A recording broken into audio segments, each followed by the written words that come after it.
أعوذ بالله من الشيطان الرجيم. بسم الله الرحمن الرحيم. ذلك من أنباء القرى نقصه عليك منها قائم وحصيد.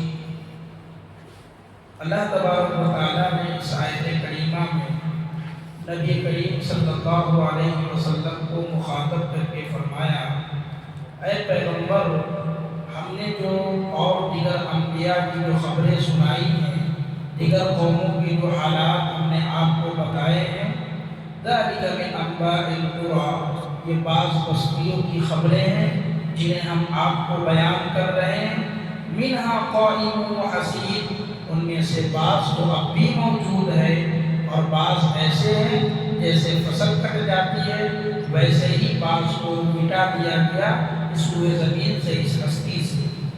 وَمَا ظَلَمْنَاهُمْ وَلَكِنْ ظَلَمُوا أَنفُسَهُمْ، ہم نے ان پر کوئی ظلم نہیں کیا، وَلَكِنْ ظَلَمُوا أَنفُسَهُمْ، اس نے اپنے آپ پر خود ہی ظلم کیا ہے۔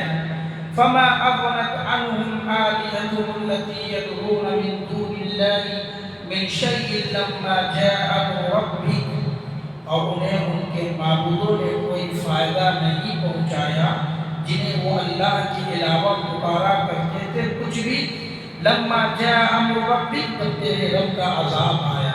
جو لوگ یہ دعویٰ کر رہے تھے کہ ہمارے اوپر عذاب آئے گا تو ہمارے جو آقا ہے، ہمارے جو مالک ہے جنہیں ہم پکارتے ہیں وہ ہماری مدد کے لیے حاضر ہوں گے، تو اللہ نے کہا کہ جب ہمارا عذاب آیا ان قوموں کے اوپر جو اللہ کے علاوہ دوسروں کو پکار رہے تھے، انبیاء کی دعوت کا انکار کر رہے تھے، تو انہیں ان کے معبودوں نے کوئی فائدہ نہیں پہنچایا۔ لما جاء امر ربک، جب ہمارا عذاب ان کے اوپر آیا۔ وما زادوہم غیر تتبیب، بلکہ ان کے نقصان میں اور اضافہ ہو گیا، یعنی اور دردناک عذاب ہوا اور ان کے عذاب کو اور بڑھا دیا غیر اللہ کو پکارنے کی وجہ سے۔ وَكَذَلِكَ أَخَذُ رَبِّكَ إِذَا أَخَذَ الْقُرَى وَهِيَ ظَالِمَةٌ، اسی طرح تیرا رب پکڑتا ہے إِذَا أَخَذَ الْقُرَى وَهِيَ ظَالِمَةٌ، اس ظالم بستی کو جو ظلم کرتا ہے، اللہ رب العالمین کی عدالت کی نافرمانی کرتا ہے، ایسے ظالموں کو اللہ کا عذاب ایسے ہی آتا ہے۔ یہ کس بارے میں؟ جو اور انبیاء کے جو حالات ہیں، جو ان کے عذاب کا تذکرہ، اس کا پورا نچوڑ اللہ تعالیٰ نے بیان کیا کہ اللہ کا عذاب ایسے ہی آتا ہے ان ظالموں کے اوپر جو اپنی بستی میں رہ کر کے، اللہ کی زمین پہ رہ کر کے، اللہ کے آسمان کے نیچے رہ کر کے، اللہ کے دیے ہوئے سانس کو لے کر جی کر کے اللہ کی نافرمانی کرتا ہے، اللہ کا عذاب ایسے ہی آتا ہے۔ ان اخذہ علیم شدید، اور یاد رکھو اللہ کا پکڑ بڑا دردناک ہے، بڑا سخت ہے، جسے بھی اللہ نے پکڑا ہے بڑا سخت پکڑا ہے، اور یہ اللہ کا عذاب ایسے ہی آتا ہے۔ آج بھی اللہ رب العالمین ظالم کو نہیں چھوڑتا، بلکہ حدیث میں آتا ہے کہ ظالم کو اللہ ڈھیل دیتا ہے، لیکن جب اللہ پکڑتا ہے تو اسے کبھی مہلت نہیں دیتا، اچانک اسے گرفتار کرتا ہے۔ بعض دفعہ آپ نے سنا ہوگا کئی لوگ راتوں میں سوئے ہوئے ہیں، اچانک اللہ کا عذاب آیا، صبح کی سورج اس نے اپنے آنکھوں سے نہیں دیکھ پائے، کہ اللہ کا عذاب اچانک آتا ہے، توبہ کی توفیق نہیں مل پاتی۔ بعض لوگ ایسے ہوتے ہیں جو ناپاکی کے حالت میں سفر کر رہے ہوتے ہیں، اچانک ایکسیڈنٹ ہوتی ہے، موت ہو جاتا ہے۔ اس طریقے سے اللہ کا عذاب مختلف شکلوں میں آتی ہے، ہمیں تفکر کرنے کی ضرورت ہے، سوچنے کی ضرورت ہے۔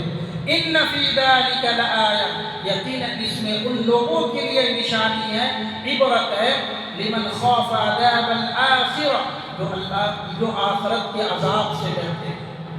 کس چیز میں ان لوگوں کے لیے نشانی ہے؟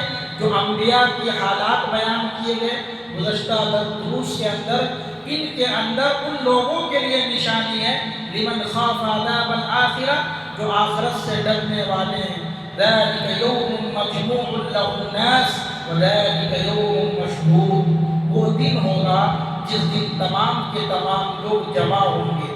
وذلک یوم مشہود، اور وہ دن ہوگا جس دن تمام کے تمام لوگ حاضر کیے جائیں گے۔ کون سا دن ہوگا؟ وہ قیامت کا دن ہوگا، جس دن تمام لوگ جمع ہوں گے ایک ساتھ، اور اسی دن تمام لوگ حاضر ہوں گے، ان کا حساب و کتاب ہوگا۔ وَمَا نُؤَخِّرُهُ إِلَّا لِأَجَلٍ مَّعْدُودٍ، اسے ہم اس لیے ملتوی کرتے ہیں، اس لیے اسے تاخیر کرتے ہیں، إِلَّا لِأَجَلٍ مَّعْدُودٍ، کیونکہ ایک مدت معین اللہ نے کر دیا ہے۔ کون سا مدت؟ آج کوئی ظلم کرتا ہے، اللہ کا عذاب نہیں آتا کسی قوم کے اوپر، کسی بستی کے اوپر، اللہ چاہتا تو ابھی عذاب لاتا۔ اللہ نے کہا کہ ہم اس لیے تاخیر کر رہے ہیں، اس لیے ملتوی کر رہے ہیں کہ ہم نے ایک دن طے کر رکھا ہے جس دن حساب ہوگا، کتاب ہوگا۔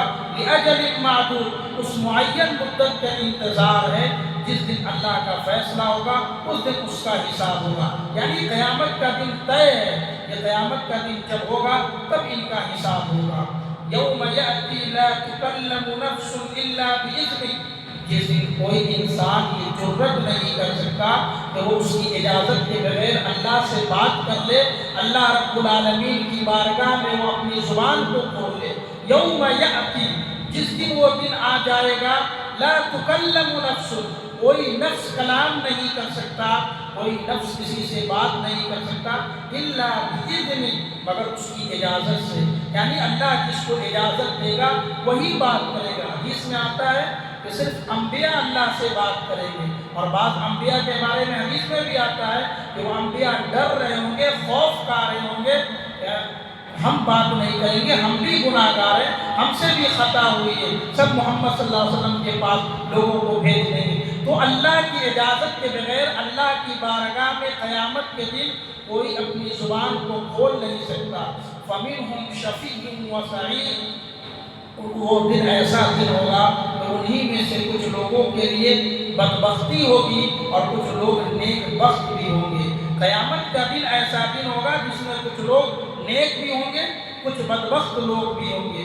فَأَمَّا الَّذِينَ شَقُوا فَفِي النَّارِ لَهُمْ فِيهَا زَفِيرٌ وَشَهِيقٌ، اور جو لوگ بدبخت ہوں گے قیامت کے دن، فَفِي النَّارِ، وہ آگ میں ہوں گے، لَهُمْ فِيهَا زَفِيرٌ وَشَهِيقٌ، اور اسی آگ میں وہ چیخ رہے ہوں گے، چلا رہے ہوں گے، خالدین فیہا، اور اسی آگ میں وہ ہمیشہ ہمیش رہیں گے، ما دامت السماوات والارض، جب تک آسمان اور زمین برقرار ہے اس وقت تک وہ اسی میں قائم اور دائم رہیں گے۔